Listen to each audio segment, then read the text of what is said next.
Go live.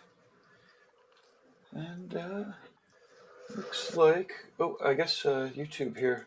Hey, everybody, I think that we are live. I do need to try out our YouTube here to make sure that we are. It looks like it says live now. Okay. Oh, good. So, welcome to the Reinventing the Tattoo Community / mobile app. This is Art Night with Renee Little, Octopus Edition. And it seems like there's either the first and the last Mondays or frequent Mondays. Renee has paint nights from her studio, so we're very grateful to be able to beam in. Earlier today, we had a couple of streams. We had a Let's Talk Tattoo with Mark Lascarbo from Needle Jig. And then Monday mornings, we do the Reinventing Drawing Group with Jake Meeks from the Fireside Tattoo Network. Okay, while we're testing, please let us know that if you're watching in the chat rooms, there are links to zoom in. If you are an artist who is painting, then you should be joining the Reinventing the Tattoo app. And when you go to the event, you'll see the links. Actually, let me screen share real quick here, and we can see. Boom! Here we go. This is the Reinventing the Tattoo community, and you'll see here is our events listing. And this is the upcoming events that we've got going on. How to build a Paul Rogers style prefab tattoo machine with Tony Urbanek is tomorrow, Tuesday at 10 a.m. Wednesday at 10 a.m. we've got World Tattoo Events. Alex Van Dutch, he runs the biggest tattoo convention event site. He's interviewing Bijay Shirsetha. My pronunciation's horrible, I'm sorry, but it's going to be an amazing interview. This fella is the producer of the Nepal Tattoo Convention. Wednesday at noon on the 27th, we've got, right after that, we have digital editing for inkjet stencils. One of our sponsors and a tattooer is going to walk us through step-by-step making inkjet stencils. It's going to be pretty awesome. The Tattoo Collecting Podcast is every Thursday at noon, where Fawn Baker and Jordan Ruckus interview amazing tattoo collectors. It's great for tattoo artists to hear it from the collector's side, as well as tattoo collectors and people just interested in tattoos. Let's see, and then we have a Reinventing Drawing Group, our Sunday drawing group. Usually it's at 1 o'clock on Sundays. This time it's going to be at 5 o'clock on Saturday with Devin Cooley and Jason Lesser. And Devin's a tattooer from Boston. He's got a great style, and it's going to be pretty cool. Devin's going to kind of dive through his process a little bit, as opposed to the just straight up open draws. Then on the 31st at 9 o'clock, we've got a still life with Nick Baxter. It's at 9 o'clock. And yeah, if you haven't taken any of Nick's classes, his art jams are pretty stellar. There's links here in this event listing to his still life gallery, to the landscape replay. So we did a replay, it's like 2 or 3 hours. It's awesome. From start to finish of a landscape painting. And then, of course, the watch live links. We've got Hablamos de Arte with Bruno. This is an art jam that's in Spanish. We're talking with Stefano Fabriti about doing an art jam in Italian. And yeah, if you're in the website, if you just kind of click all the way to the bottom, click past events, you'll see all of the other events that are coming up. This is where you could watch live. This is where the Zoom link is for this. And then, yeah, hopefully some of you will join us. Afterwards, at 9 o'clock every Monday, is the Reinventing the Tattoo subscribers group exercise exclusively with Guy Aitchison. And it's pretty awesome. If you are ever interested in any of the replays, if you scroll down here to the library, and we have a video section. There's also an art history section that's pretty sweet. Tattoo timeline, all these other things are cool. But in the video section, we have all of the replays from the Reinventing podcast, Tattoo Collecting podcast, the Reinventing Drawing Group, the art jams. All of this stuff is right here, and it's just growing every week. We're streaming out 5 to 7 times. So thank you very much for doing so. We do want to thank our sponsor, Inkjet Stencils. And you could check out their directory, their folder. There's a whole group here for stencil porn if you upload to their group. And there's also examples with back pieces being printed out by Andre in one shot. He's got this one massive printer And yeah, so check out Andre Malcolm either on the Reinvented community or on the Instagrams. And he's just printing out crazy stencils, sleeves, back pieces, all sorts of madness. Okay, that is it for this intro. I'm going to kind of beam out and stay in the background and leave it to Renee. I'm going to pass it off to Renee. And we have Tanner's already beaming in. And like I said, if you're interested in beaming in yourself, reinventing the tattoo app, check out the events link on the website. You do need to scroll all the way down to the bottom, go to past links to see the Zoom link. If you're on the app, you'll just see it right there. Okay. Thank you very much. Woohoo. Woohoo. Awesome. Hello, everybody. Thank you, Gabe, for the wonderful intro. How's everybody doing? A second note, I'm really excited actually about that Nick Baxter still life. That would be really, really fun. But tonight we're going to talk about octopuses and how octopi, however you want to say, and how I kind of approach them, because there's a million ways to actually draw them. So I like drawing from like the core structure of them and moving outwards with the texture. I do, I've been painting octopuses for about 10 years now, consistently, and painting for well over 25 years. And for some reason, I'm stuck on these little buggers. Yeah, Tanner is about to join us. I think he's just fixing his audios. And he's a coworker here with me at Goldfang Gallery in Oklahoma.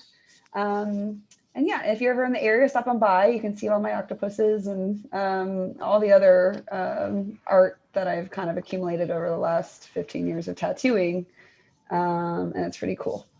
So let's get started. I started pre-drawing a little bit because I couldn't help myself. And tonight I basically found this reference of an octopus's eye, like his eye being closed. And so everyone knows too, I do say octopuses out of habit. The octopus is just like a single entity, and octopi is several.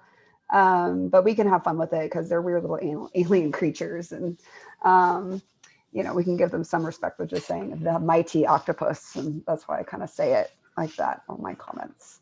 But I thought it was a very interesting photo of just like their eyes being closed, because it shows all the wrinkles and folds. And what I really, really come to understand about the octopus of how they move around and how they're able to suck themselves into little pinholes is that even their textures come from their fluids being able to be pushed around into different sacs throughout their entire body. And as they need to squeeze and flatten one area, all of that fluid can rush to another part. So as they're blinking or they're, giving their eye like a little bit of strain, there's these special little folds and special little textures that come out. And it's really quite interesting just watching them breathe. If you're ever at an aquarium, just sit and watch them, because it's pretty incredible how they distribute their overall like insides and their textures, and everything is just how they move and how they perceive like what their environment is around them. So you can have a lot of really cool color play, and that's usually why I choose them as kind of like my main staple. If I don't know what I want to paint, then I'll just paint the octopus. So first I really try to loosen myself up as much as possible, because octopus, they are very natural flowing creatures. There's a lot of chaos to them. There's a lot of just like spontaneity in their movements and their textures, but you can kind of get a grasp and know where to start. So they're just not starfish. You can always do an octopus and then starfish its little tentacles out. They start off their tentacles as a spiral. Over time, an octopus will lose one of its arms, and it will grow back amazingly as like a tiny, tiny little spirally arm. So they always have that tension, and maybe it's because I studied dancers when I first was art school. I love showing like their tension and their full range of motion with like keeping their entire body activated. As they say in yoga, a lot of times, like keep your body activated. All your muscles are activated at the same time. And that's kind of how they generally live, if they're not just like floating and coasting. So there's always this high intensity towards the very end of their tentacle. So you can kind of come out in these nice, robust chunky arms from their core head and body. And then towards the end, more than likely, they'll always have some nice little curl to it. And that's how I think about it. You know, you're kind of flipping your arm up and then it's curling at the end, like a fist, like a ball. Unless they're like reaching and feeling for something, but then they're going to grab it. You know, one of my favorite things is to just paint an octopus is doing something. Like one of my friends had me paint this octopus playing with a bubble wand, like in the water. And it was so much fun because I could show it grabbing the like the wand and then grabbing the little bubbles and just kind of like having fun like a little kid, you know. But a lot of character just through their many, many arms. So I start with my body, and here I have kind of like my eyes set up. And then I try to just really give them a nice forehead. It's like the very center of their nose. I want to think of that. And then I'm going to do an offset eye on the other side and have that head come around. And I don't know, Gabe, can you see? I just want to make sure everyone can see what I'm doing. Yeah. Okay, good. Yeah. Tanner, I don't know if Tanner, if you could get your phone to be horizontal, that would fill out the camera a little bit, but it's also fine. Yeah, that's going to be great. Yeah, if you just reposition that so that the painting center, and we get a wider view of it all. Oh yeah, there you go. Tanner, is your audio working? I think so. Oh, okay. Oh, okay. Hey. Okay, just making sure you're here. Okay, cool. So, let's see. Okay, we're all good. So you go in from the head, and we all know they have 8 arms unless they get attacked by a shark. And then I kind of go in with a big spiral, like a really loosey-goosey spiral. And that is actually like, I never really do like a straight line to find my tentacles. I'll kind of know, adjust where I want it about, but then I'll go in with a spiral and I'll just make a complete spiral all the way around. And what that does is it lets me see the thickness of the tentacle. And actually I can make it really thick coming from the body, and then I can make it really thin as I'm coming around. And then it's giving me pre-motion lines as well when it starts curling and folding around like that. And then once that's in, I can see where I want my tentacles, where I want the little suction cups to come up. They'll never be, of course, on top of the tentacle. They'll always come from the bottom. So like a snake tummy for those, you know, beautiful tattoo artists out there that have practiced snakes over and over again. These suction cups will be kind of where the snake tummy would be, but making them flat, I see all the time, you know, the classic tentacle with just like very flat suction cups inside. Don't forget to kind of give them a little bounce, like each little cup is searching for something.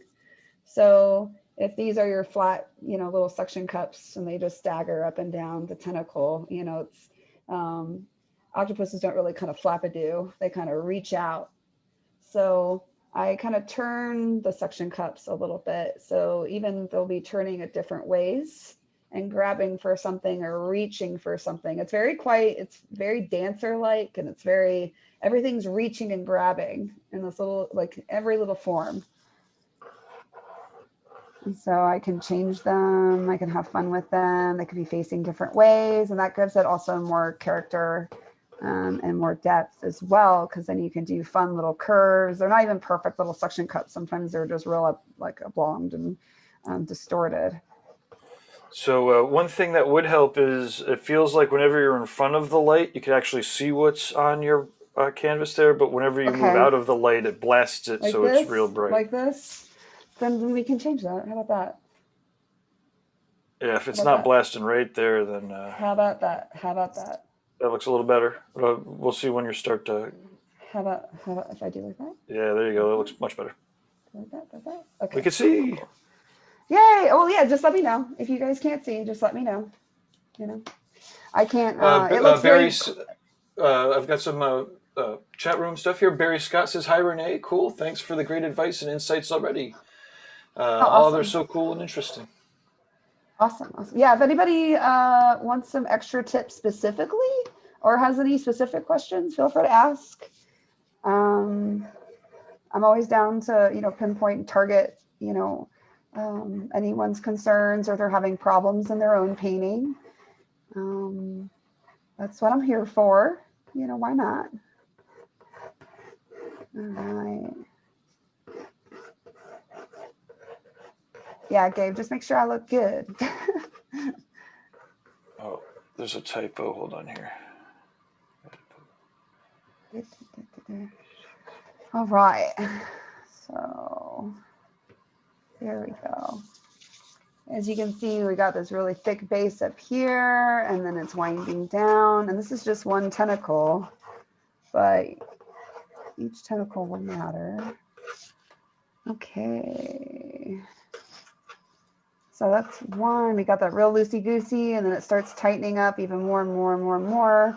It's kind of like, the golden ratio in every single arm on the octopus. You're good. You're golden. This one, so I'm going to do that I'm going to follow the same, and I'm going to think about how this bad boy's sitting. What is he doing? I kind of want him just kind of like embracing the moment. So Rex Style is asking how to draw a biomech design. And I guess I'll just put out there, go to the Reinventing the Tattoo app and definitely check out in one of the art jams, there's a bio art jam that is pretty sick. But obviously, octopuses are pretty bio too, like a lot of the patterns and textures and lighting. How I do bio is, I kind of had to teach myself how to do it, so I'm not sure if I do it right. I learned how to tattoo in Florida with a bunch of new school kids. So how I taught myself to do bio, it's basically like real, like premature, like real simple one is like, if I want to make something look like it's curling and winding backwards, I'm just having fun with perspective. So you can do these little exercises. And again, I use this spiral trick. It's kind of like a lasso tool in a computer. You just start off and then kind of zoom down, like a little cone. Let's play with a cone. So I know that I have these points here now, like these hard lines created by the thickness and the thinness of that cone. So that's giving a perspective already. But then after that, if I want to create more texture, I know exactly kind of where to put my parallel lines, and then I can make the texture look like it's sinking in by following that little line that I've already made, and then do opposing lines. And then I can make it look a little boop, like I can make it kind of folding up again. And then, for like cutting off the perspective is always a fun thing. That's always a fun one. So then I can kind of get rid of that second line and make it go like through it and past it. So I can come back up there. Mini shade here. I'm probably not the best teacher of bio, basically. I just do it. Just makes sense. There's a lot of bio and texture, and that's kind of what I will get to when I bring out the paints. I kind of go over how I put in a lot of my shadows as I'm doing the underpainting. So I can really get those very bio textures. But biomechanical, I mean, you can just, have all that bio awesomeness and textures, and then put in some really cool chromed out shiny metal pieces. And, or you can go straight sci-fi and put in some wires and or you can go more steampunk and put in gears and some rust, yeah, I feel like bio is kind of like metal. There's so many different, sub categories of it, Tanner, do you do much bio? Not really. Yeah, like I never really, there's not that many people that do it, like around here even, but yeah, it's super fun. So yeah, let's get in. I think I'm almost done with this drawing. Let's get into some shadows and let me get in some paints. Yeah, because all of this will be dark, and then all that will be dark. Okay, I think I'm good. I got this. Let's start with this guy. How I do my underpaintings are a little weird. I like to go in and kind of pencil things in loosely, and then I'll go in with a pastel charcoal and go in where I want my blackest darks. So it's still kind of sketchy. It's still kind of rough because I am finding that texture, and sometimes it takes me a real hard second to develop it just with tonight I'm going to use acrylic because it's fast drying, so I can move quick.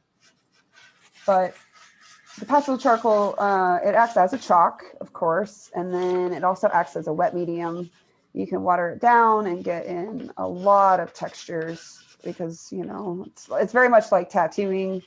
Once you get down your black, you basically know, like, you're pretty much halfway done with the tattoo, I know I'll do most of my full color stuff. I will like go in for hours and hours and hours with the black work and just get that perfect before I even look at color. Let's see. And then, so I'm gonna get just an acrylic textured brush or acrylic bristled brush. You don't want to use any animal hair with your acrylic or anything too fine. Use something with some durability in it because I'm going to push this stuff around pretty bad. So I get it real wet, and then you can literally work in this pastel charcoal. And if you don't have this, you can use just a watered down black acrylic, or just like a vine charcoal, and then you can struggle with it a little bit to get it real dark. I'll block everything out real fast. And I think it just comes from painting really quickly and producing like a lot of work really fast. This stuff just works so quickly with textures and everything.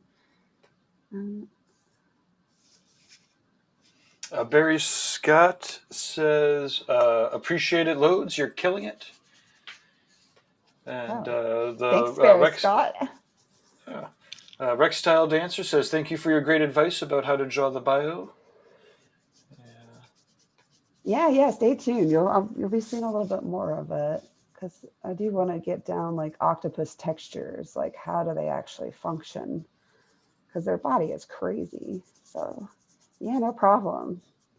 I actually have a bio painting that I'm trying to sketch out right now that I'm pretty sure if I can get it down, I'll be good, I'm like, this is it. This is the painting. But it's by far one of my hardest paintings I've ever tackled. Bio can be really detailed and systematic, and yes, I think that's why I like it. It's such a good challenge.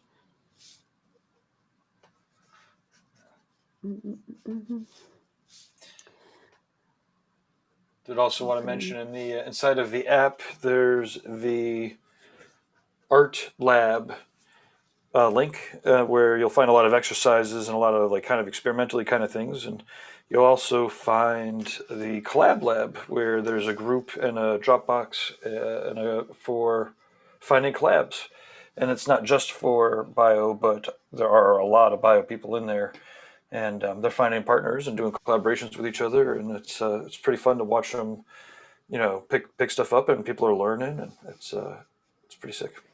Yeah, that's the one that I missed. That I was I really wanted to do that. We'll be doing it again, but like I said, a lot of people are just kind of doing it. They're just hopping in, they're passing stuff off to people because, and then we'll do it again live again, probably in a couple of weeks, I imagine. Yeah. No, see, I think it's great that I can just kind of pick it up and work on it when I can. Because that's life right now, I think. Yeah. As you're saying, it's we're not into the clear yet. It's I just pushed up my wife's. My wife was going to get vaccinated next month as a teacher, but they had to push it all up a bit just due to disorganization and. Right. Yeah, we don't know. I mean, we don't know when we're going to get vaccinated here because they're still dealing with, medical or helping on the medical and teachers. Wow. But, we're all still working, and it's very scary. I'm glad I work here and not Home Depot. I'll say that. I mean, no matter what, I'm glad I don't work at Home Depot, but Right. I'm glad that I'm not. Yeah, like I feel really, really unfortunate for, say, the ladies who work at the Dollar General, or uh, shoot, the nail techs, who Sure. are getting so many people a day, and they're nowhere on that list, and they're the ones that are working their butts off still. Um, so, I'm just glad that we are here. We're in a closed environment. Like it's a whole new routine that have not, physically, I think, gotten used to. I think I'm just more exhausted than anything, but I mean, it's way better than what it could be for sure. So I am thankful for that. I think I've handed out so many gloves to like the girls at Michael's because they were like, just struggling with their PPE. And I always carry extra in my car. So I just like hand them off to people. I'm like, hey, what you're using is actually not working. Let me give you this, and they really appreciate it because their bosses aren't giving it to them. They don't have the money. Right. Oof.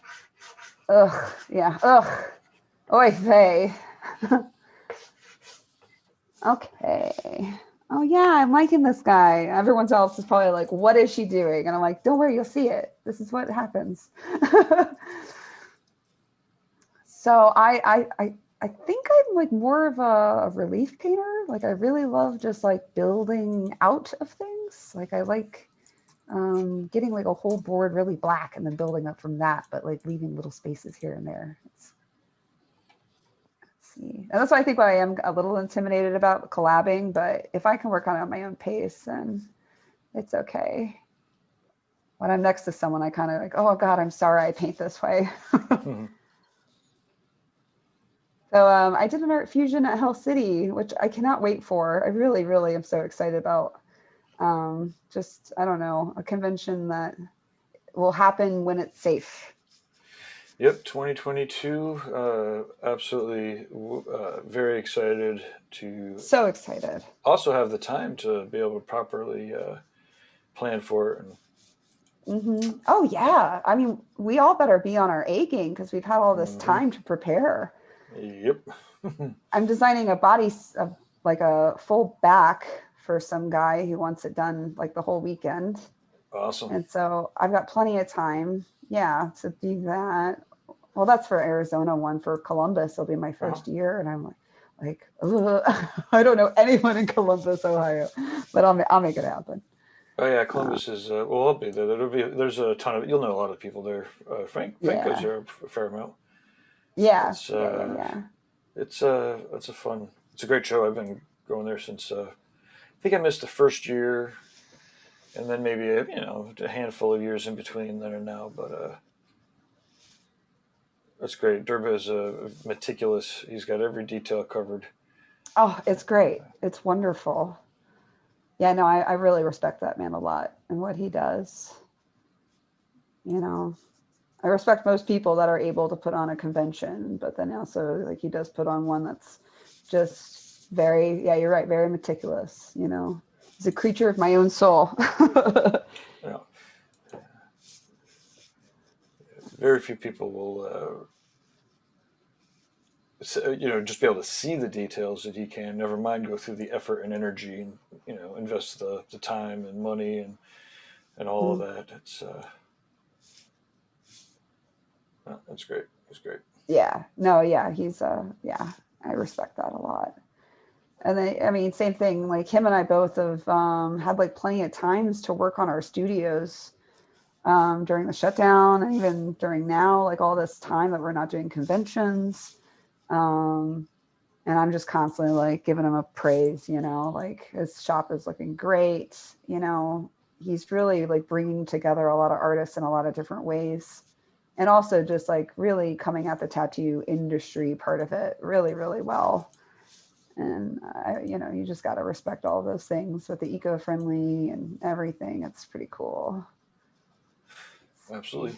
It's like my entire shop is eco-friendly, so that's awesome. Really, yeah. If it were for Derb, I wouldn't have like, I mean, I would have found a way. I did MacGyver some ink bottles one day, or some bottle bags, because I couldn't, I think they were just low in their shortage or in their stock.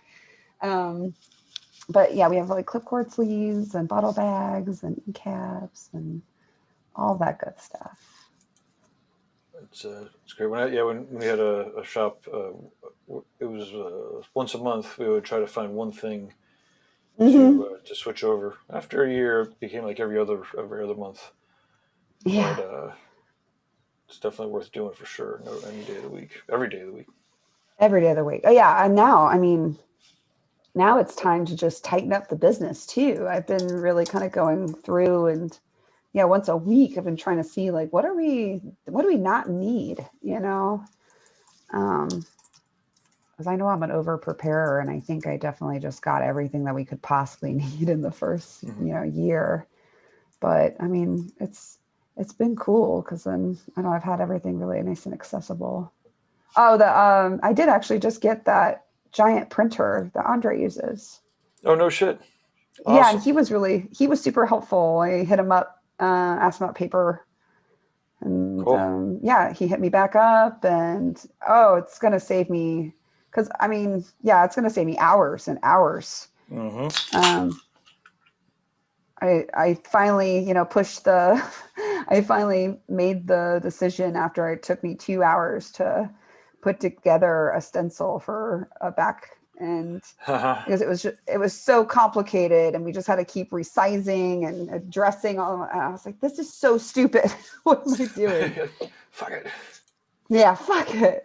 And I looked at my coworker here, Gas, and he was like, just do it, mama. And I was like, I'm doing it. We're all going to use it. It's going to be amazing. Awesome. Yeah. And just even not for backs, but, oh man, it should be here. It should be here within the next 2 weeks. They had to like special order it. And definitely record that shit and put it up on the Reinventing app. Oh yeah, for sure. It's I totally want to do. Oh, go ahead. You might either push your camera up a little, or we're seeing a little bit of your palette, not the top. Yeah, there you go. A little bit down. There we go. Almost a little down. There you go. Perfect. Keep it right there if you can. Yeah, I'm tightening it. It might just be drooping. Okay. Perfect. Cool. That looks cool. Thanks. Tanner's looks cool too. It's fun to catch up with all these paintings and shit. Yeah, right? But no, I'll be sure to do that. I wanted to just kind of like, it's cool to spread the word, like, hey, look what you can do. No more suffering through making, just little boxes and piecing them all together and hoping that they're the right size before their client gets there, and just print it out.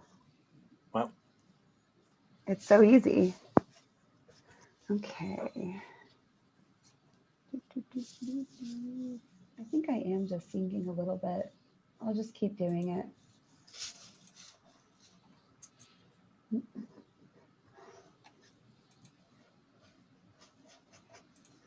Okay.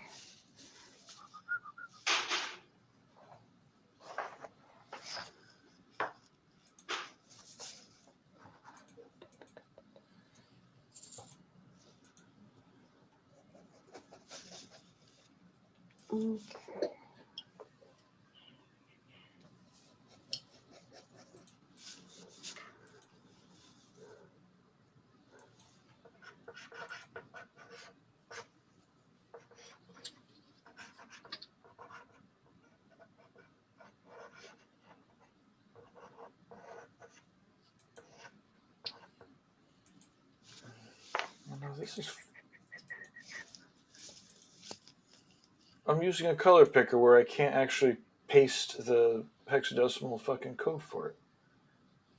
I've got 4 different tabs of different ways. I've got sliders, I've got Apple standard colors, I've got the full spectrum of colors.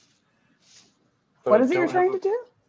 I'm trying to just paste in like the hexadecimal color from, from like Photoshop. I picked it off, and Trying to put it in a PowerPoint. It's because it's Microsoft. Ah.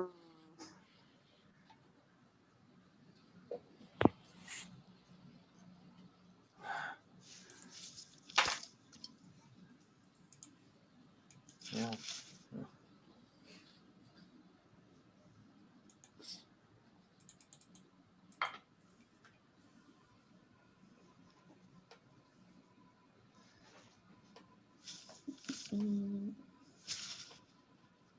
Okay, we've got Jake is saying, oh, this is Barry on the YouTube.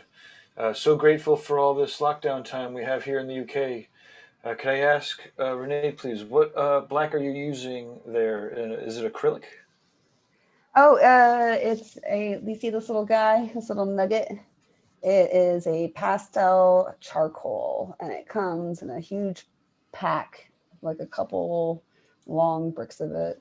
And it's basically like pastel mixed with a really, really fine charcoal, like the blackest of the black. And they have different variants, so keep an eye on that. But once you touch this stuff, you'll realize why I love it so much. And it feels like what black should feel like, if that makes any sense. It's very silky and it's very smooth, and you can just like dance on your board, and it just rubs on, and you can just keep rubbing into things. Yeah, so try that. It's great. And I've been using it since art school, which was a really long time ago. So I can vouch for it.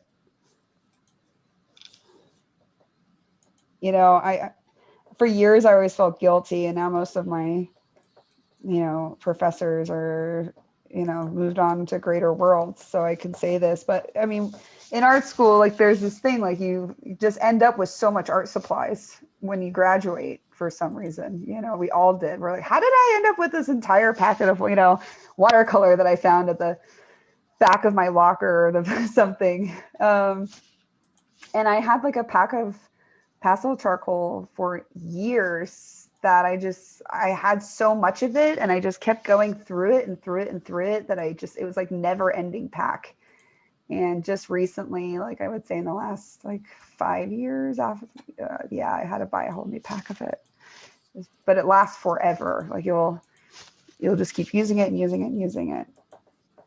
Like I think I've had this one for over the last year, and then it's condensed.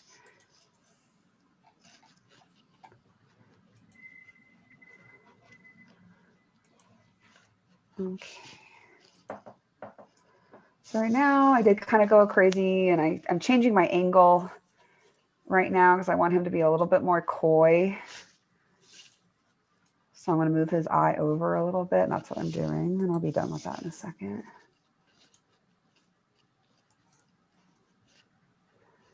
And then we can get on with some textures.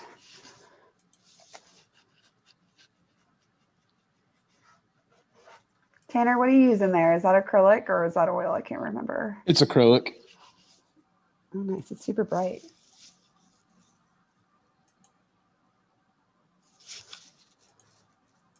It is kind of funny right now. Me and Tanner are completely next to each other in different rooms. Usually our art nights, like, at least we can say hi to each other, like across the building, like, hey. But just for you guys tonight, we're like, all right, we'll just go in separate rooms. Well, thank you for getting the headphones in the separate rooms. The one of the last art jams, there was hissing, a couple people that didn't get it, and the echo was pretty rough. But yeah, it was pretty rough. I know, and I try to control, but I wish I had 3 phones for this event. To be honest, I think that's what I might do. It's just so I can still like talk to people or text them while I'm like filming with you guys. Okay, so let's see. So they say, "Oh, wicked! Thanks. I've been using charcoal. I'll have to try these. They sound pretty awesome." Oh yes, very awesome. You won't have so much dust, and it's just super black.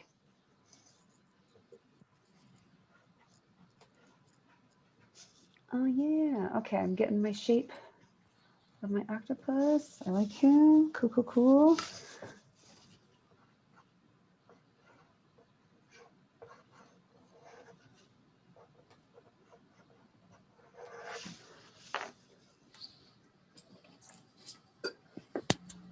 Let's see. Yeah, in my art nights, I do every first and last Monday. So I'm still getting people used to the zooming in too. Like most people don't have arms set up, most people don't have the microphones, and it's been kind of hard to describe to people what that is too, I realized. And yeah, and then with everything going on with COVID, it's just, man, I'm glad that we can still come together. I'll just say that. Yeah, it's always pretty amazing doing things that are either brand new or cutting edge. Because Yeah, yeah. inevitably people are like, wait a minute, I can't quite figure that out. I've never Figure seen it it, yeah. before. I'm like, well, we haven't seen it before either. But we're doing it. That's like story of my life, Gabe. Oh yeah, well, It's I'll let everyone know right now, like being an artist, a business owner, doing anything like that is the loneliest thing in the world. It's because yeah. you got to just do it. You just got to trust in yourself and do it when people are saying, why are you doing that? You're like, because it will work in theory. Yes. I think that's my entire build out of this building.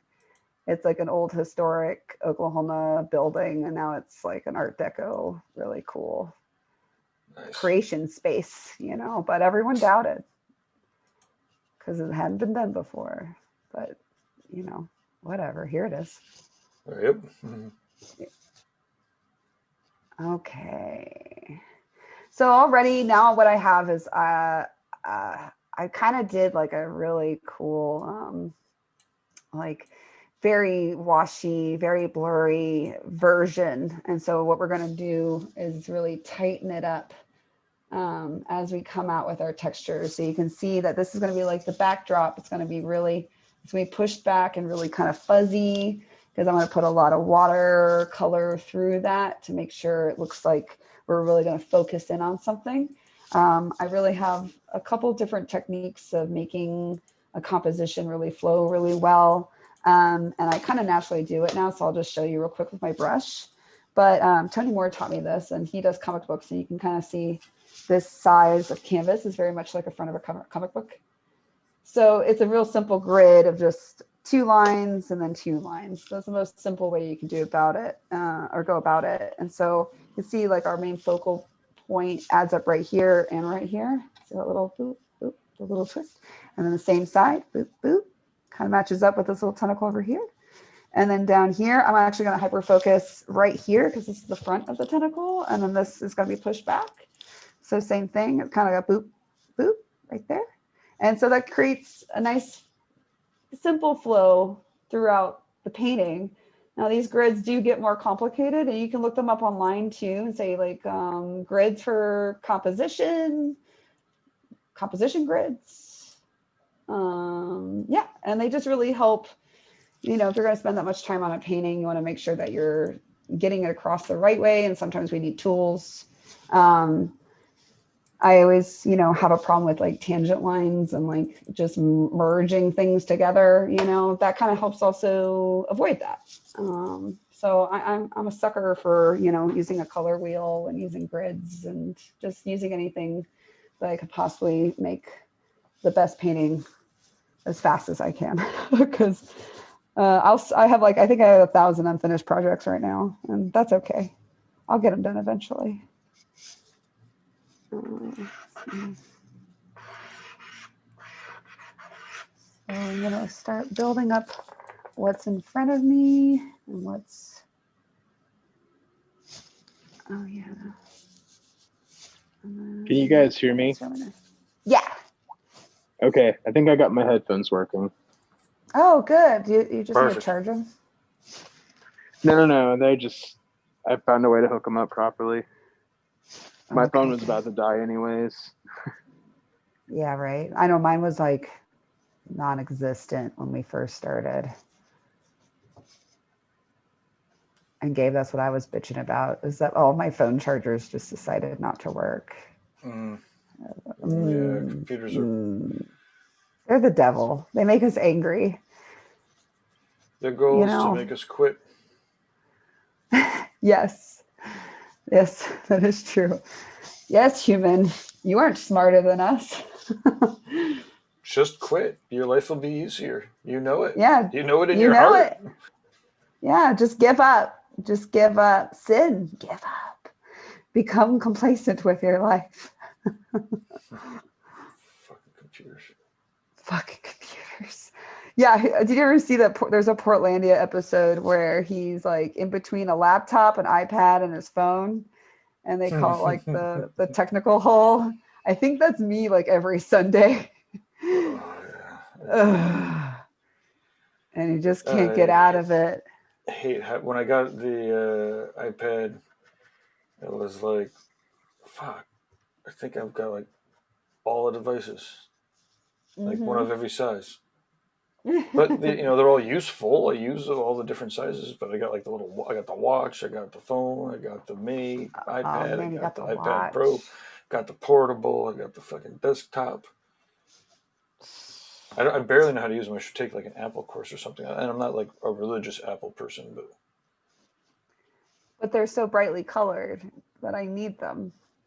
well, And their the stores different are so. size, different sizes and interfaces. Oh, right. Yeah, basically. I wish we just had one, and that would be good. I think also I just got a Mac for the shop, and I'm realizing that the apps that we have on our iPads and our iPhones are nothing like what you can get for an actual Apple computer. Nope. And Yeah, no, I think that's bogus. Yeah, that's absolutely bogus. So it's like trying to get our counter person to be able to use or post on Instagram for us while we're working. It's like sometimes it kicks her out because it's her phone. And so she has to come by. She's like, it kicked me out again. Can I just use your phone? I'm like, yes. Why do we have all this technology? I have to keep grabbing my phone. No, I've never been okay with the phones. Like mine is honestly, it's ready to go out the door. I dropped it in the toilet once or twice, and it's ready. But I just refuse. I hate buying new technology. I just think of like the waste of yeah. the batteries and oh my God. Yeah, I just hate thinking about it. I want a flip phone.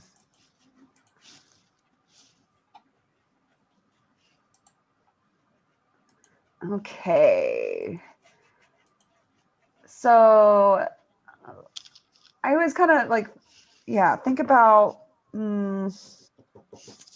how to describe kind of lifting up your painting and finding textures as you do it.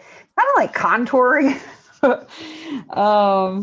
You kind of have to like, oh, someone's at my door. Hold on. Not really sure who that is. Hello. Can you guys give me 1 second? Someone is definitely at our shop door. I'm gonna go check who that is.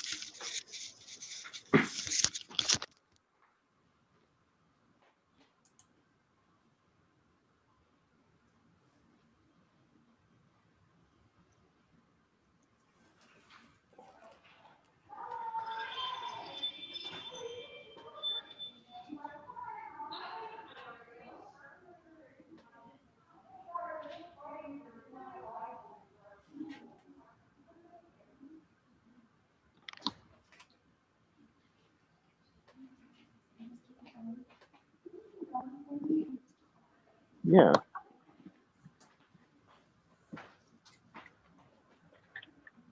Okay, I'm gonna have to. Hey there, I'm gonna have to text one of my employees real quick. Let's see.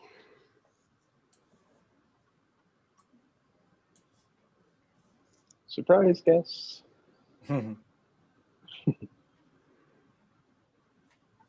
That happens sometimes, right?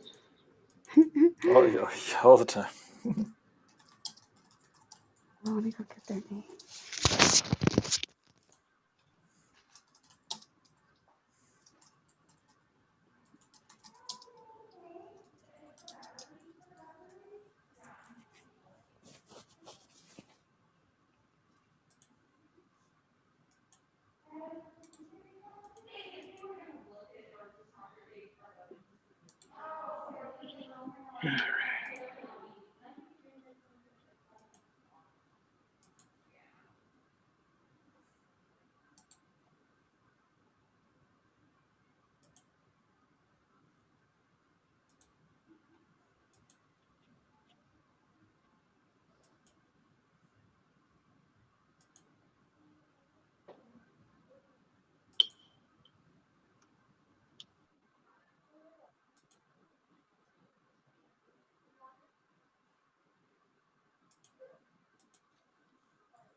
I think that was better.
Looks like she'll be back in just a second. Yeah, cool, no problems. How long have you been working at the shop there? Here with Renee only for about 3 weeks. I'm in my third week Oh, right okay, now. awesome, brand new. Woo! You've been in the area there long, or? I mean, I first started tattooing in Midwest City, and then tattooed in Norman, and I went about an hour and a half south to Ardmore, and I was there for about 2 years, and Cool. then started working here. I know a lot of people in the city, and yeah, Cool. just up in this area.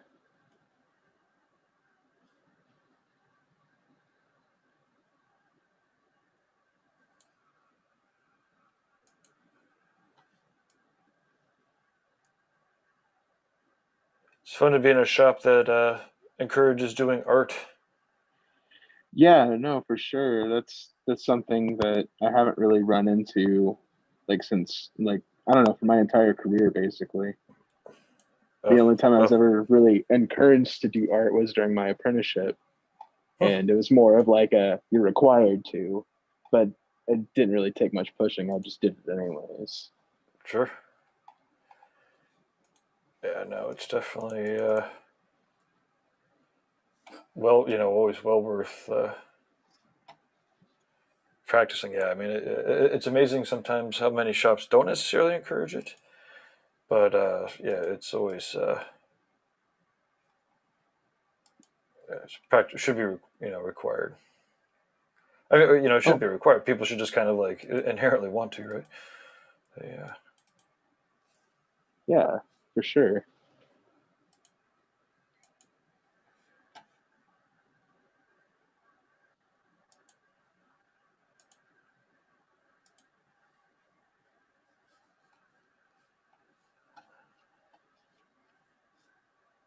I definitely understand that. Sometimes life gets in the way of all that, and Of people have course. families and stuff. But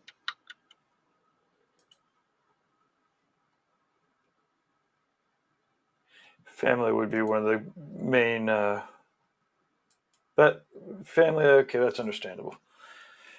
Yeah. Other things, yeah, depends on. I mean, again, it all just really depends on what your motivation is, which one to get. oh, for Get sure, for at it. sure.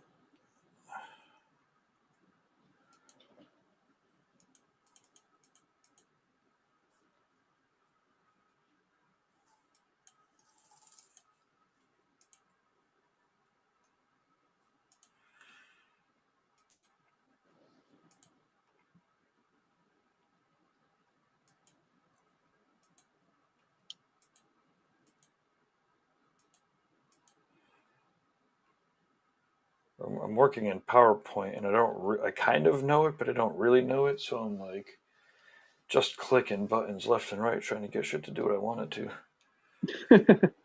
Like that's clearly not the way to Huh? do it. Will you let Renee back on? I think she might have gotten kicked off. Oh yes. Oh, we're looking at your camera's like right at your back there. I don't know if you could get another angle or. Okay, there we go. Okay. Hey, Renee, you're back. If you could Yay! get your I'm back. camera needs to be sideways, It is. or you need to wiggle it around a little bit so the camera goes sideways. Because right now we're just looking at your painting sideways, but not the Oh, camera's not doing that's the right weird. thing. That is weird. Sometimes you just gotta wiggle around a little bit. I don't know. Sorry about that, everybody. Hashtag There we go. boss Perfect. life. There we go. Yeah, I wiggled it. It was the wiggle. Yeah, that was a boss life thing. They didn't have an appointment, but they thought they did. Yeah, They well. did not. Yep.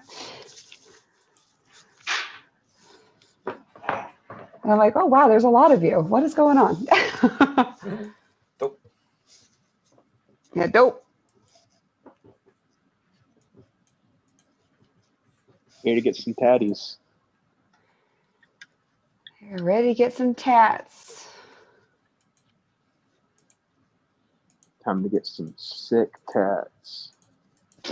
Hey, I am a CEO of Sick Tats. Haha, nice. Thank you. Thank you. I got the letter today with the official LLC. Ah, Yep. awesome. Yep. I'm going to get us a little plaque. Do you see this plaque? It says I'm the CEO of Sick Tats. I think COVID, I just kept making companies. You're not the. I know a couple people. Not like a Yeah. shit ton, but a couple. Yeah.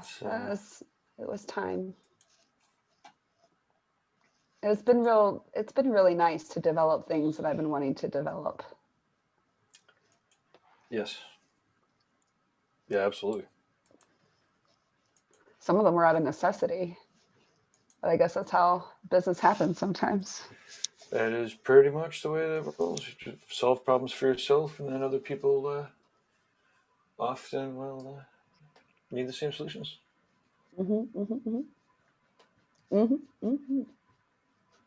Certified Sick Tat Gang.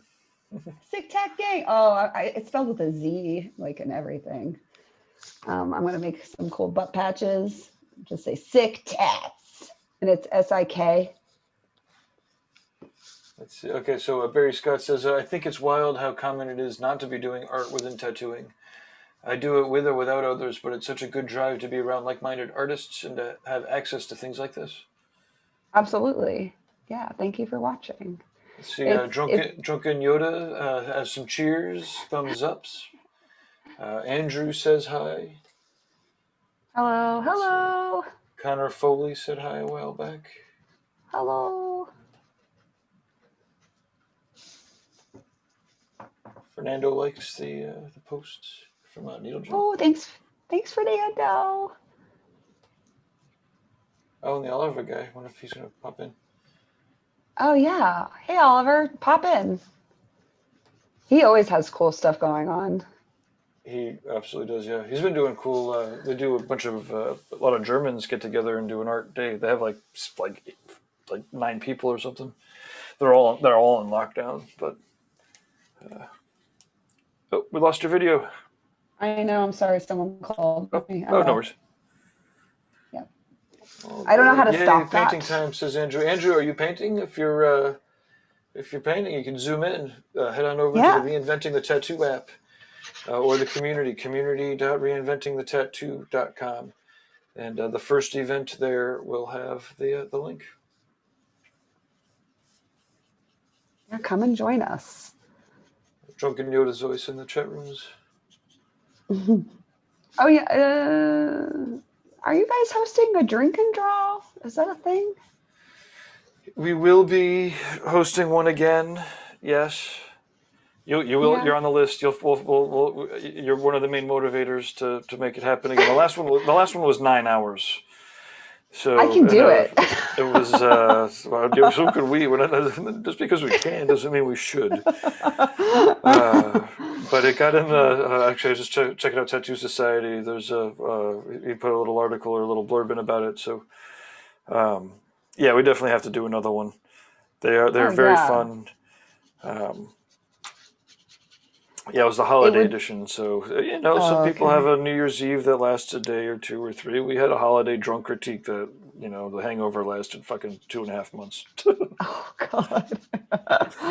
Well, I just feel that I sound like such a boozer that I'm like, do it, Oh but, no, it's so much fun. It's we usually do it once a month. So much fun. There's so much fun. Well, I was thinking about trying to do a contest. So the other thing I guess that happened was I wanted to do a drunk tattoo contest, and people are down because we've done the drunk critiques a lot. We have the format down, and it is always fun. But we got to kick it up a little bit. Maybe not. Maybe we just pick a date a couple weeks out and just do it. Yeah, I mean, you just got to dive in there. Get a 6-pack of White Claws and go for it. Or 9 hours, 12-pack. Well, I was gonna say, and therein lies all of a sudden we're like, and then breaking out with the shots, and it is a lot of fun drinking with people from all around the world. Oh yeah, I mean, the other problem is What's that? I was gonna say we have a whole bottle of vodka in the freezer. We could do this. But go on the vodka. Yeah, let's do it right now. Just come on, Tanner, go get the vodka. I'm okay on the vodka. Same. I'm gonna sit out on the vodka. I had a lot of that whenever I was younger. I think it's actually a guest artist that left it here because he was like, I want a drink after I'm done tattooing. And I'm like, whatever. And afterwards, I was like, oh, cool. We got a whole bottle of vodka after that guest spot. Hell yeah. But no, I mean, to be able, to drink with people that normally, like around the world, you don't get to meet them any other way. And you get to open up and just kind of be silly. And it breaks barriers, There's the Star of Texas Tattoo Convention that I like doing in Austin, and Mercy puts that on. Yeah. The table at the hotel, like after the show, is actually where the real magic happens. there's like a whole crowd that goes drinking, and then there's a whole crowd that like meets me and like a huge group of people, and we all just draw and art and get wasted. Nice. And they've, well, I mean, as wasted as we can as 30 and up year olds. Right. And like several times they stayed open late. Sometimes we'll just, we'll just bring our own stuff down from our rooms. And it's just like, it's so much fun because you just get to see everybody and be silly and, and there's some, you don't have to drink, but I mean, just the fact that we can all just be stupid around each other and just relax is so nice. Yeah, I'll get down to that show. I always hear great things about it. And Austin, Texas is obviously a pretty cool spot that's worth hitting up once every other year. Mm-hmm. Marcy's a truist, and I give her a lot of respect. Like, she is one of my heroes, and I tell her all the time, like, you're walking around with this leather jacket and you're just so cool, like, you're definitely one of my heroes. But she doesn't believe in having Wi-Fi at her show or a printer that prints from iPads, or she's very much no, this is a traditional tattoo convention. If you don't have pre-made flash, then you will have a hard time. And like, when she told me this, I think she expected me to get really angry. But as soon as she said it, I was like, oh, okay. And then started taking my outer box off of my iPad and put my iPad down on the printer and printed from that. Right. Yep. And she just, okay. Yeah. And she just cracked up laughing. I was like, no, I know this. It's fine. Leave me alone. It's good. I got this. And yeah, she's had me back every year since, and it's been great. Awesome. Yeah, because I'm definitely not that tattooer. I don't have a whole lot of pre-made flash. Like, I can, have you sit down, I can draw on you, but my flash is very rare. It's usually like, I drew this and I think it's adorable. But usually I'm there to, work on big pieces. But no, it's a great show. Good people. It's a really good time. Like, I just really like the people that attend. Like, really good ethics, and I really like it. It's a good show. And Austin's really fun too.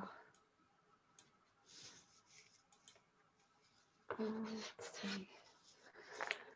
Okay, so right now, let's see, this Mr. Octopus he's getting I'm getting in some pre-textures here. You can see some of these, like, I already go in with a lot of my shadows that I want to do and kind of how bright I want to keep it. But then I start putting in like almost like their little weird little spikes that they have, like little bubblets and little bubbles and little, they do kind of look like little spikes around their eyes, like horns almost, like the horned octopus. But they're just their flesh, and that's where they're distributing their weird muscle tissue and their weird gelatinous goo that's inside of them. It's the best way to describe it. It's like a very strong, malleable flesh that can just be sucked in and out of different pockets within their body. That's why they're so tough. They're just all muscle. But I really want this to be a moody piece, so I'm really going to fade out this back portion and just kind of hide it with a lot of shadow so I can get this section really clear.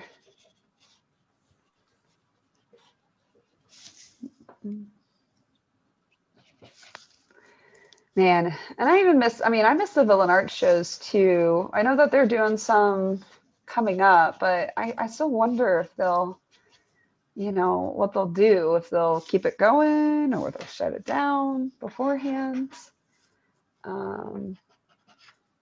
I guess he's done his research. That's a lot of money to invest with just, plain chances, but. We're tentatively thinking about doing something very small in October. Yeah. But very small, like this year, like a couple friends, maybe even just like bring your own booze kind of fucking tattoo picnic, like show up and everyone stay back. Yeah. But keep your distance. Jimmy Peak is definitely very outdoorsy, so like we can do something there pretty small outdoors. And then maybe then next year we're gonna go full on I think two tattoo conventions next year. Real convention out in Chicago area with Guy, and then do the tattoo gathering at Jiminy Peak again. Kind of. That's always a small Oh, show. good. That would be so cool to do another gathering. I would love to do something like that. Yeah. You know, Well, 2022 will be full on, and then like I said, this year we'll try to figure out what we could actually do because right now yeah. there's still fucking 3,000 people a day dying. But October is Yeah. 9 months away. Right. Yeah, I just had to cancel something. I didn't even realize. I did realize I was on the docket, but I didn't realize that I was still on the docket. You know what I mean? And that was there's a Missouri show going on. I think in May, and I just had to say no. You know, I just more of.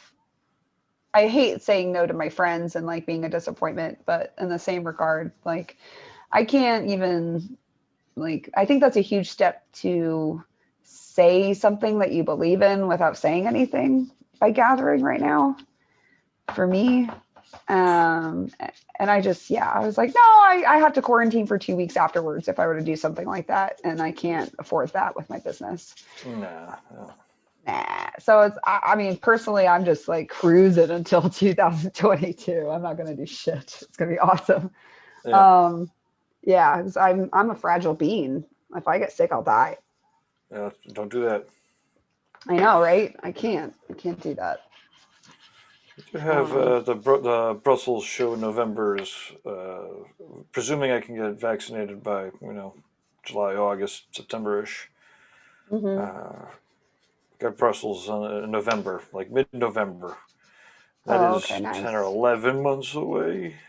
Mm-hmm. But we'll see. No, I'm mostly we'll it's all see. a matter of who the I fuck think if knows? who the fuck knows? I'm trying to make some tentative plans that if I get vaccinated and Europe is good and Germany is good, I really want to go to Prague because I've always wanted to go. I want to paint. I want to be a weirdo and just alone Prague. And then go to all the romantic sites and paint them and, be the little painter that I always wanted to be. And then meet my buddy in Romania and finish off the trip there. Yeah. See my family land, and end the trip that way. Like, okay, cool. I've done my bucket list. I'm done. Let's do it. Well, if you do want to catch up with tattooers in Romania, let me know. Oh, yeah, for sure. Yeah, I have my weird family that probably don't like me because I have tattoos.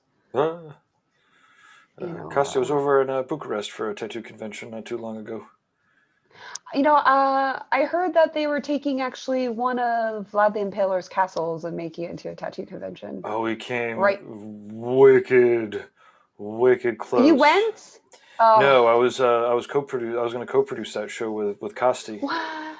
And, What happened? It got pretty. Well, it was his show. I mean, it was his show. I was helping him, so I wasn't. And it was coming up pretty quick, and he kind of rolled that energy into his regular convention. I texted him again though. I was like, man, we should just do it. 2022. Yeah, it was a full. just I mean, do it's it. also very far away. It's like 5 hours away from any airport. Really, I'll do it. 4 hours. A lot of people, I think, would do it. I mean, and We'll take a horse and now buggy. the events have to be small. Right. But at the least the Bucharest shows is well worth hitting up, and then shoot Kosti, find Kosti. Anybody that wants to go to or beam into a Romanian castle, Kosti, he's on the Facebooks. I think he might be on the app too, but let him know you want to do it. It was a Transylvanian. It was Transylvanian. I forgot the exact name of it, but. Yeah, no, I can't remember. Hernandez did the poster. Robert Hernandez. We got a whole poster. We're ready to go on it. All we got to do is, really, what we got to do is get like 30 or 40 people to, guarantee that we can get enough momentum to do a convention in the middle of fucking nowhere. Yeah, I'll do it. Romania is really in the middle of nowhere. Yeah, I'll do it. Well, my grandfather's from Wallachia, and so of course, you know, Nazis and things happen and we had to leave and, you know, they took my great uncle and it's one of those things like my grandfather never wanted to come back, but yet he always like, I really wish you girls could see what could have been yours. And I'm like, God damn it, that's brutal. But okay. Right. Yeah, sure. So now that he's parted, you know, my sister's on board, my cousins are on board, like everyone's on board to go. And I just really want to, yeah, I would like to go for that and take some of him down there if I can. So yeah, convention, that would just be like, I don't know how to travel and not work anyway, so that'd be perfect. Oh, well, there you go. It's yeah. November, maybe? October, November. Oh, yeah. Yeah, that'd be perfect. Yeah, I'll even hit him up and be like, hey, let's do this. You don't know me. Let's do this. Oh, yeah, for sure. He comes into some of these painting things, Cos. Tell me you know me. He Hernandez. I met Hernandez at the show. I mean, I think I met him before, but I got to catch up with Hernandez a little bit there. See his work in person. So cool. Was it a Bullet BG? Do you know Bullet? He was there. Bullet BG. Oh no, I don't know. I don't know screen names. I'm really bad with that.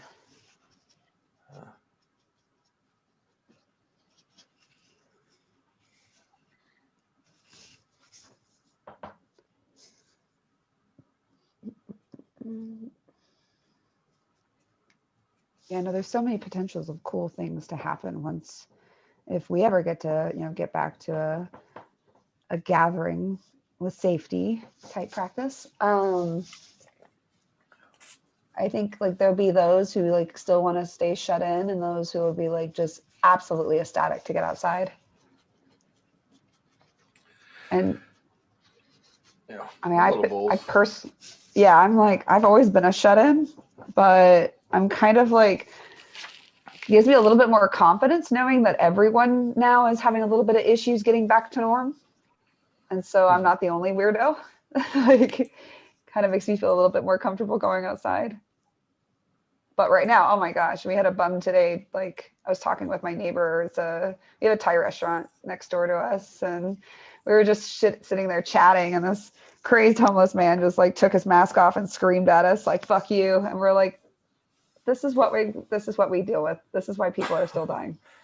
Okay. Right. Yeah. Fuck. Yeah, we get it. Fuck us. Okay, sure. But like, what? Why? Facebook, if the streams actually stopped. There's a block or not a block, but for some reason Facebook, the streams aren't going out like they used to. But I don't, you know, there's a fair amount of traffic from them and people are watching and they interact. But like inevitably I just get sucked down into the algorithm, you know, rabbit holes. And I'm just like, man, it knows exactly who to put in front of me. It's the people that are like arguing against solutions and then complaining that it's dragging on forever. And it's like, wait, you're literally making this last longer while talking about revolting so that it doesn't have to last as long. Like you just, what are we gonna do? What do we do? Well, I mean, you know, I always say I practice the education of spirituality in college a lot because I took so many religious courses. So I'm not very much a believer in most things, but also I am very well versed. And I love saying like, oh, the meek will inherit the earth and the people will kill us. And I think, that's why I can't even look at Facebook right now. It's like, I know it's there. I know what the conversations are being had, but it's just so ever ongoing, this argument back and forth. Like there's the people that don't like being told what to do at all. And then there's the people that feel like they have an injustice that needs to be carried out. Revenge must be had. And then you have people that are like, what is happening? Can't we just get along? And yeah, no, that's the divide that this has made. And I think that's what happens when you don't have one person saying something. When a decision is wishy-washy it'll make anybody revolt, you know, like you can, one person, a scientist can say, you know, masks totally help this from not being transmitted. Like it is a preventative. It doesn't work 100%, but it's a preventative. And then you have one person that say masks don't work 100%, which is a true statement, but it's the way that it's said Oh makes yeah, it sound. well, with different Yeah, intentions, you know, and exactly. it's yeah, it's out of control. But we'll see. But You know, one of my favorite things about the reinventing app is that you can only post up in specific groups, so you always yes, kind of have to stay on topic.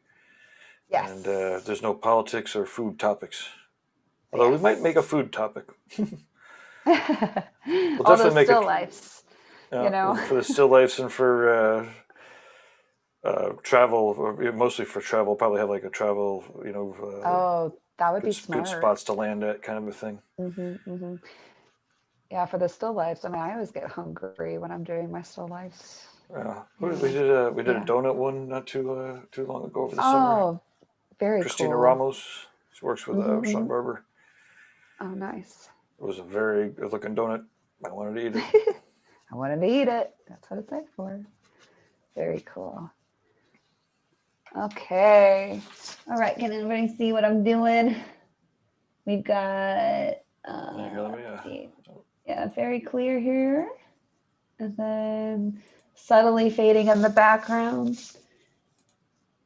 And I'm really kind of building up these textures real lightly. And what I basically do is I think about figure eights. I think about just organic shapes that are very like connecting. So you want to get all these things kind of in place real smushy, because when you put your highlights or you put your things on top of that, you can literally just place them on whatever light source you want to. So this is like just like the first stage of texture is very kind of gesture. And I love doing aquatic stuff because you can kind of make things a little dreamlike, a little fuzzy, a little elusive, because then that's how it looks underwater. Everything's not really too tight until you get like really, really hyper focused on something, because you're always dealing with different light sources and depthness of water when we make either things look really blurry in the background, and then yeah, it's just kind of like everything is hyper focused when it is hyper focused. So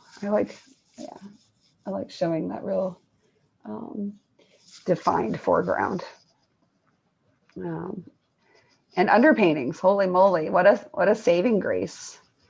I don't think if anyone's ever done an underpainting before with their paintings, I always suggest it, like try it, because it really is just kind of gets you in the mindset of simplifying things and then working up, than trying to just work everything to the nth degree in every little spot. You know, it kind of lets you get the whole flow of everything. You can get down all your base tones and your colors that you really kind of want to go, like your overall theme. And then sometimes I'll just like do a certain amount of color and say, all right, cool, let it dry. And then I'll come back and I'll be opening new paints because that'll be the second layer. So you're neither having to really like just keep trying to color match when you like leave a painting alone and come back to it. I do try to paint as cylindrically as possible. So I'll do a whole series and I'll paint with like the same color tubes for a couple paintings, and then I'll let them all sit, and then I'll come back and do a whole other layer and all of them at the same time, and then come back and then do a whole other layer at the same time. So right now I have like, I don't know, I think this is the third one of the specific themed octopus or series. And so with that, they'll all kind of look the same. And that's how you make a good series. If they all kind of have the same colors or the same theme, or, you know, it shows a little continuity in making a portfolio, or if you want to do an art show, or if you just want to, if you're looking, people really like continuity. It's like learning the Instagram, or it's like the Instagram algorithms and learning, you know, the formatting. It's kind of the same way when you're building an art portfolio. That's where they got it from originally, is just showing continuity is so important. I personally hate that because I'm everywhere in the art spectrum. I like doing everything, but I learned really quick that people didn't know what I did ever because I did too much.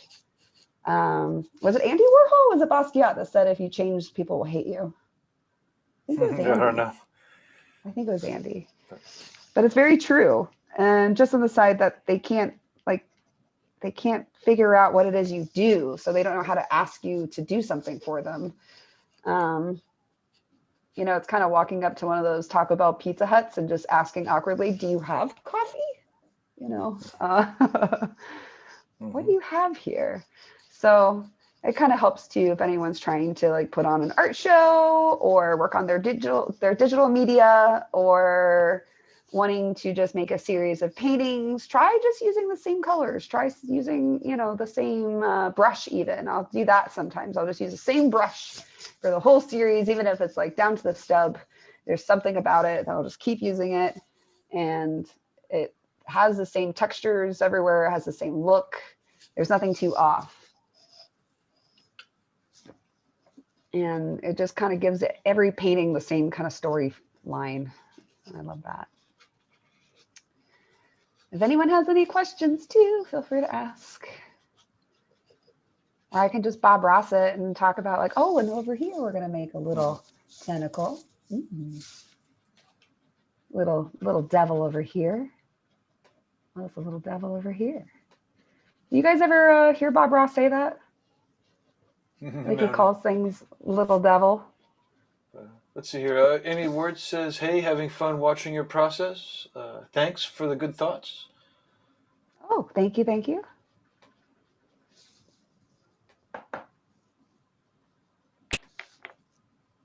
I appreciate the feedback. Teaching is awkward, but you know,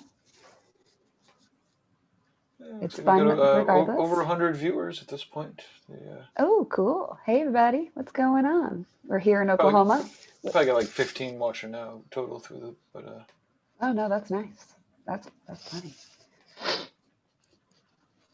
Yeah, Oklahoma had its first really nice day today. And oh, it's beautiful. Spring is in the air. Yeah. Thank goodness.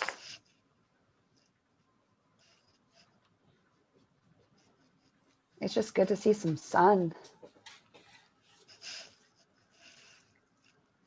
Oh, I take that back. Spring was in the air like a week ago. It's been fucking like 20 degrees for the last 4 or 5 days. Yeah. No, it's still been so cold, but last night we had a big rain and today it was just really sunny and beautiful. Okay.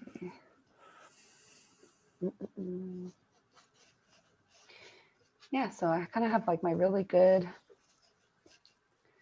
first phases of this octopus developing.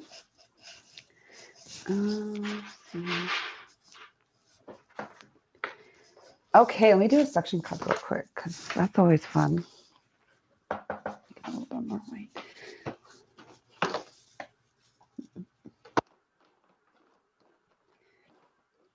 So with my suction cups, I kind of like doing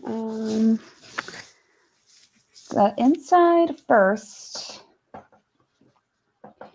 And what I do is I think about where my light source is now. Like now that I'm building up textures and I've been thinking about my light source and the ways of what's foreground and what's background, like what I'll see first. But, oh, there it is.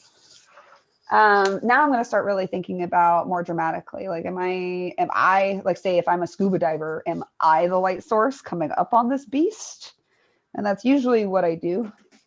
I don't think of like it's coming from the sun above because they're super deep. Like maybe octopuses are more or less found in rocks. You know, they're very rarely just seen out and about if they see you anyways. You know, they're very protective little creatures, so they usually hide a lot. So usually my light perspective or my light sources, I show as if I'm coming upon the creature and my light is shining up on it. So I try to think of like how his tentacles are going to face me. And this is what this one is. I'm doing this one as like a reactionary defense tentacle. And usually most of my octopuses have this as like a, hey, like it's showing distance, like, or it's coming up to grab me or it's coming up to feel me. I think I just keep, okay. I'm like, I'm pretty sure I'm putting my elbow directly in gesso over and over again. I'm like, no, I'm okay. So I think about this, bless me. Say with these top tentacles here, the front ridge will be the brightest, and then there'll be a lot of shadow because it's like a cup. So if my hand is a tentacle, my thumb right now is that first ridge that's in front of me, and then inside you can see that dark shadow line, and then it's a little bit lighter back here because that's where this light is facing. So I'm just going to do that in like a nice cool tone. So I do like a little bluey gray, and I mix everything that I use for my underpainting is mixed with either clear or white gesso. And I do that throughout each little suction cup. Kind of think how that light would hit it. Question from the chat room. Amy's asking, do you glaze over usually? Not usually. I like my paintings pretty matte. A lot of people have been trying to get me to epoxy or like do epoxy over, is that right? Epoxy resin, yeah, over the paintings because it looks really shiny and pretty. And same thing with the glazing. It just if I'm doing a lot of layers, like with space, maybe I'll add like a glazing type medium to it so I can get those layers. But usually with acrylic, hands down, I just don't even mess with it. I like it to be real matte and chalky and pastel-y, or like matte. So when I can go in with my oil paint later on, then it has plenty of surface to stick to and cure to and adhere to and suck in, you know. So no, I don't tend to. But when I'm doing oil, then yes, that is a huge way to develop some really beautiful translucent textures. So you can say, like, eventually, if you like say did a flat, white, and then glazed with clear, and then did something on top and glazed, it would look like it would be floating up from the painting. So that's kind of how I think about, like, if I'm doing fruit or anything like that with oil, I want that to look really shiny and in multiple textures and just glowy. Then I'll do like a kind of a nice little glazing technique on that one. But typically for the underpaintings and things like that, I keep it pretty matte. I don't like shiny things. That sounds weird, but I just like it to be what it is. I think because I've done so many like gallery type scenarios, I've always had a problem with like lighting oil paintings, because they are naturally kind of shiny and naturally kind of glistening from the oil, of course. But if you ever try to light it with just like your standard lighting, you got to get really specific, because it will just look like a giant shiny mess if you're not careful hanging that painting. But if it's nice and matte, you just got to make sure it's protected and you keep it clean. It'll look dark and rich forever, Like the deepest black ever is actually quite matte. It's, doesn't have any shine to it. It doesn't have anything. So that's kind of the reason why I don't do that. But nice question. Good question. More questions. I wish after we were done filming, like people could comment on it still, or can they do that? Like keep commenting after we're done? Yeah, they can, absolutely, because the video the video replay is going to be available, and there's a comment section right there in the article. Oh, okay. I need to go back and read what people have asked since then, because that'd be cool. I can just write them down and. Well, you don't see the chat rooms. Oh, okay. unfortunately. People can still Okay. comment, but yeah, the chat rooms are, well, and again, they're currently in a couple different spots, but it's, yeah, we're still cobbling together other technologies. We're not custom coding stuff ourselves. Yeah, no, I get that. I'm just rebuilding a website right now, and I'm like, oh my gosh, this takes so much. So Ugh. let's see. Okay, now I've got those shadows going, and they're real light. They're super, super light shadows because the tentacles aren't that deep, so you don't want to go too crazy. But then I'm going to do my shadows underneath them as well.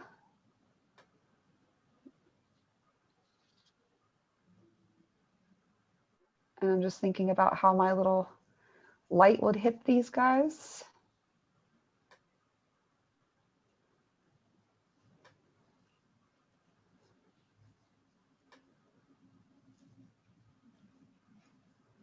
This and textures, I think, are my favorite part of these crazy creatures. I did actually like see an octopus while snorkeling once, and it scared the shit out of me. And it was in Hawaii, and it was so big that I just remember stopping and looking at it and be like, that thing could take me down. And I just I just stayed far away. But it was so cool to see it just in the wild. It was a big red mama and terrifying. But, maybe that's probably why I'm so obsessed with them.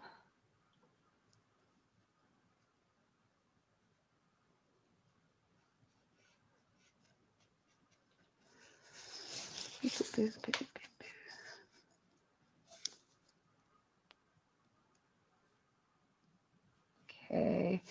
And then once I got all those in, then I kind of go around and just clean things up and smooth them around. And I'll take a little bit of gesso and a really like kind of wet brush, and I'll just kind of go through and smooth and smooth and smooth. And this is so when I start blending oil on top and I start painting on top of it and really getting really clear and tight with everything, I don't have to worry about like extra textures that I don't want. I do like to do underpaintings in like a pretty full range of colors too. Or at least like with octopuses, there's so many layers of different colors to their body. It's kind of easy. But I've seen people just do underpaintings and like monochromatically. Sometimes a lot of warm tones. So really it's whatever works. You just want to make sure you get your object down as easy as possible because it can only be in your brain for so long. I talked about earlier about this painting that I've been working on that I refuse to show the world until it's done because it's so crazy. It doesn't look like people look at it and go, oh my God. And I go, yep. And then I put it away. Yep. It's going to take me another 5 years. But that image, I knew I wouldn't I just had this thought and I just had to get it down, and I had to get it down quick enough to where I can come back to it. And it's kind of the same thing when you're doing an underpainting. You just want to get it down. So in case the world happens, like if you have kids or if you have like a busy lifestyle, this is how I'm able to paint. Like I own a business, I own several businesses, and I'm seeing that painting is getting less and less the busier that we get in life. But there's no reason why you can't just have a painting up that you visit like maybe once or twice a week and take your time on it, because I think painting is really healthy for the soul. Have I seen this painting you were just talking about? Yeah, it's behind the octopus eating the world painting. I'm gonna have to go take a look at that in a minute. I'll show you. Yeah, and you'll be like, what the fuck? It's that thing that I also made a 3D version of my painting on the Oculus headset with Nico because I couldn't get down the proportions. And so I made it 3D and he got to walk through it, which was cool because they have like all kinds of effects on that thing, which I did get one. It's coming. It's on its way. So everyone's going to get to try it. That's crazy. which, oh my gosh, Gabe, have you seen this stuff? Have you seen the Oculus headsets? Yeah, I'm close to getting it, but I don't have one yet. But yes, I've Oh, seen I it. got it. It seems just 100% full on. You said you were Full playing with on. them? The painting app, the 3D painting app is it just amazing. Yeah. It's out of this world. I didn't get one because I want to get my dad one, so I got him one because his retirement was supposed to be this last year. So you can like walk through Europe's museums and you can like do all the you can. So I was like, Dad, just retire a little bit, please. Here, take this thing. And then with mine that I'm getting, I can hook like him and I can play games together and see each other. Mm-hmm.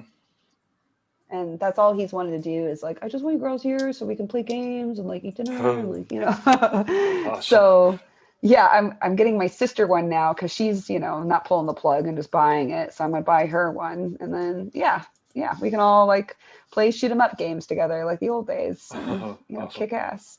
Yeah. My dad's a huge gamer. But besides that, artistically, the 3D painting app is by far the coolest shit that I have ever experienced in my life. It looks pretty out of control. It's out of control. It's amazing. Like you have electricity that you can mold with your hands. I made a giant moving, breathing octopus out of some weird, crazy, black, evil rope light. Oh, yeah. Awesome. I mean, I made a realm and my friend could walk through it. And that's so cool. Who's Jordan Ruckus has been the guy that's doing one of the guys that's doing the tattoo collecting podcast. He's been painting and using that. I had to see what he's been doing because it's so who cool. else is Darwin Enriquez? Do you know Darwin? Yeah. Well, I don't know him, but I've known of him for sure. He's doing I know that he was doing a ton of ZBrush, and then he was getting into the Oculus and doing the 3D sculpting and. Oh, it's a game changer for sure. They have a body form inside the painting app as well. So you can design suit, sleeves, you can design clothes, you can design awesome. anything you want. Yeah, it's just bizarre how much technology, like how crazy that technology is, even though it's so brand new. There's so much going on already. Like they really prepared and just dove completely into it. And it makes me really happy. So see you later, world. I'm going to go on this thing. That is another, it's like, oh man, I could imagine very easily getting just lost in it for forever. Yeah. Well, they talked about that. The battery life is specifically, I think, only 2 hours for that reason. Awesome. Yeah. Because I was getting there. Like it started beeping at me. And then I'm like, oh, okay, fine. Actually, with Frank, I think he watched me for 2 hours kill some dragons with a bow and arrow and you can put it on the TV so your friends can watch you. Sure. And I don't know. I had some crazy high ranking, like I just kept going. I was sweating. I was like ducking and running and like killing, but I do archery. So I was like, this is the best thing in the world. There's wind resistance. There's like everything. You have sights that you can change. Like it was so cool. And he just was like, it was great watching you do this. Like, yeah, I bet. Oh man, that's crazy. Hey, so it is 8:48, which means that's it's time. Time flies when you're having fun, but yeah. we do need to break for the reinventing pretty soon. Oh yeah, can I just I'll absolutely real quick. Yeah. Take your time. Give yourself the proper. Let people know how to find you and all. Oh, okay. So we also have some quotes here or some comments. Yeah. Thanks for sharing so much. I find it hard to narrow down and be consistent in tattooing. How long have you been doing this kind of online talk through stuff? It deserves 1,000 times more viewers. Oh, dude, thank you. Thank you very much. I'm pretty new at the online talks. I hopefully will get to do this more with the reinventing the tattoo and Gabe, because this is really fun and I know I spiritually need it. And please join us forever. But I've been hosting art nights since I've opened up my shop a little under 2 years ago. And I really enjoy it, and it really fulfills me a lot. But so thank you.